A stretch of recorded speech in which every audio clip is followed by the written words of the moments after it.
حمد و صلات کے بعد محترم بزرگوں دوستو، جب جنگ احد میں مسلمانوں کو تکلیف کا سامنا کرنا پڑا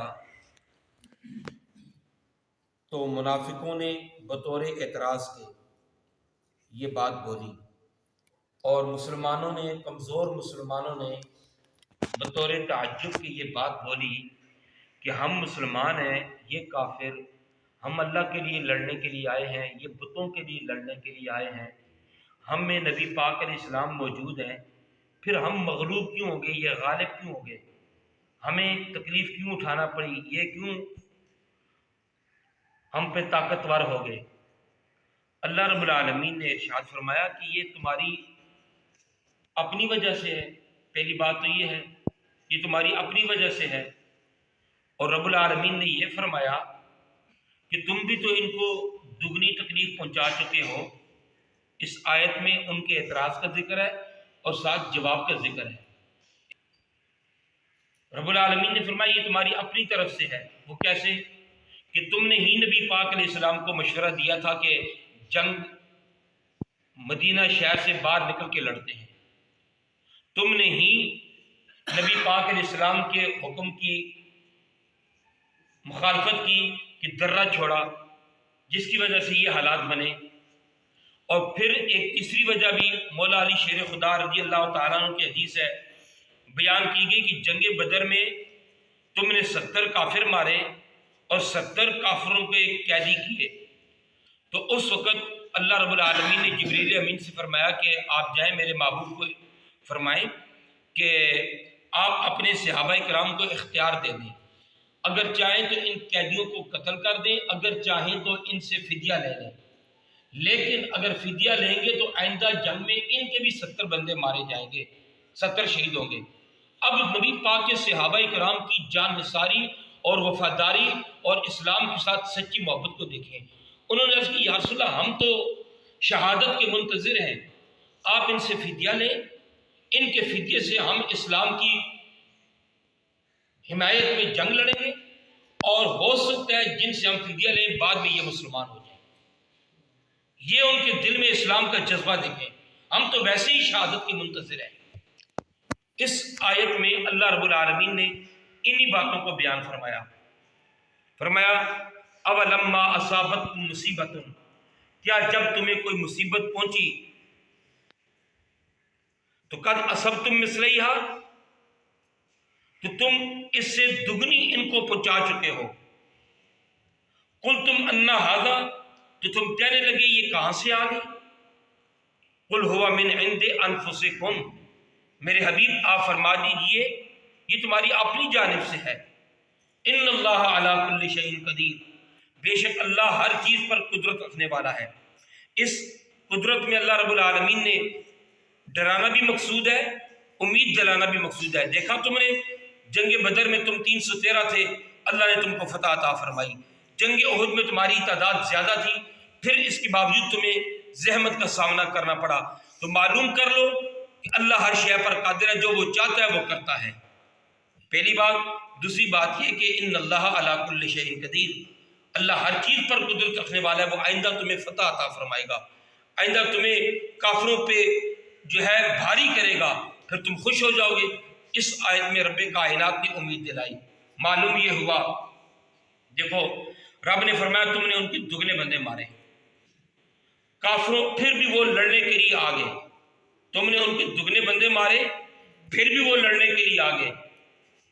معلوم یہ ہوا کہ مد مقابل کے حالات کو پیش کر کے جوش دلانا یہ اللہ رب العالمین کی سنت ہے۔ مثلا ایک بندے کا ماشاءاللہ اچھا سسٹم ہے، دوسرے کا بھی اچھا سسٹم ہے۔ ایک بندہ اللہ کے راستے میں 5 روپے خیرات کرتا ہے، اچھی اللہ نے طاقت دی ہے، دوسرا 10 روپے خیرات کرتا ہے، تو بندہ اس سے کہتا ہے یار دیکھو اس کو بھی دیکھو، اپنے آپ کو بھی دیکھو، تمہارے کو تو یہ بات جچتی ہی نہیں ہے، وہ بھی تیرے جیسا ہے، اور کبھی کبھی کمزور جو ہے وہ زیادہ خرچ کرتا ہے اور طاقتور کم خرچ کرتا ہے۔ تو مد مقابل کے حالات کو پیش کر کے جوش دلانا یہ رب کائنات کی سنت مبارکہ ہے۔ دوسری بات اللہ رب العالمین نے فرمایا تم ان کو دیکھو کہ تم نے دگنے بندے مارے،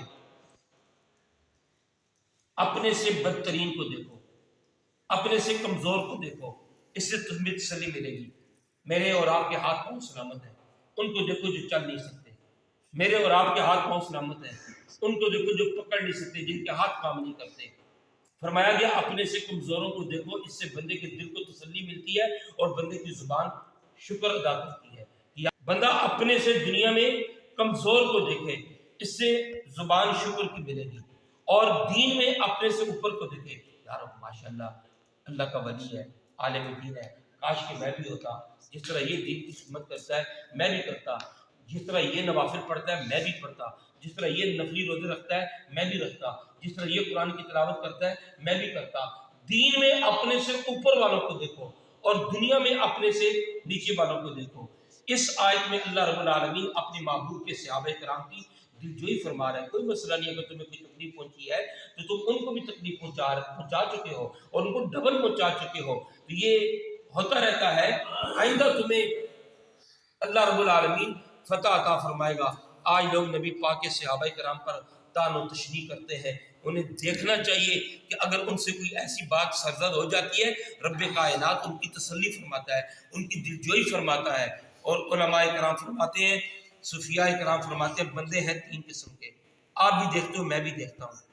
ایک وہ لوگ ہیں جن پہ نفس کا غلبہ ہوتا ہے، ایک وہ لوگ ہیں جن پہ عقل کا غلبہ ہوتا ہے، اور ایک وہ لوگ ہیں جن پہ عشق کا غلبہ ہوتا ہے۔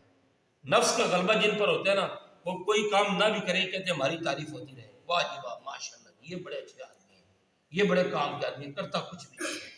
ان یحمدوا بما لم یفعلوا، کرے کچھ بھی نہیں، تعریفوں کے پل باندھو اس کے لیے۔ یہ لوگ ہیں جو یہ چاہتے ہیں نا، ان پہ نفس کا غلبہ ہوتا ہے۔ جن پہ عقل کا غلبہ ہوتا ہے نا، وہ کہتے ہیں میں تو بالکل ٹھیک ٹھاک ہوں، میں نے کچھ کیا نہیں، پھر مصیبت مجھ پر کیوں آئی؟ یہ عقل والوں پر ہوتا ہے۔ اللہ رب العالمین یہاں پہ عشق والوں کی شان بھی بیان کر رہا ہے اور عشق والوں کا طریقہ بھی بتا رہا ہے۔ جو عشق والے ہوتے ہیں نا، وہ جب انہیں کوئی مصیبت پہنچتی ہے نا، وہ اپنے آپ کو دیکھتے ہیں میں نے کون سا ایسا قصور کیا ہے، اپنے آپ کو دیکھتے ہیں، اپنا عیب نکالنے کی کوشش کرتے ہیں۔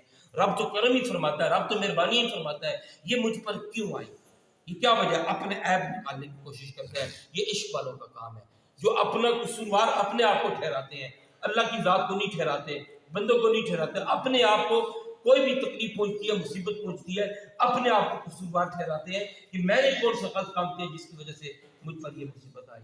اللہ رب العالمین سے دعا ہے اللہ رب العالمین ہمیں اپنے محبوب کا عاشق بنائے، آمین۔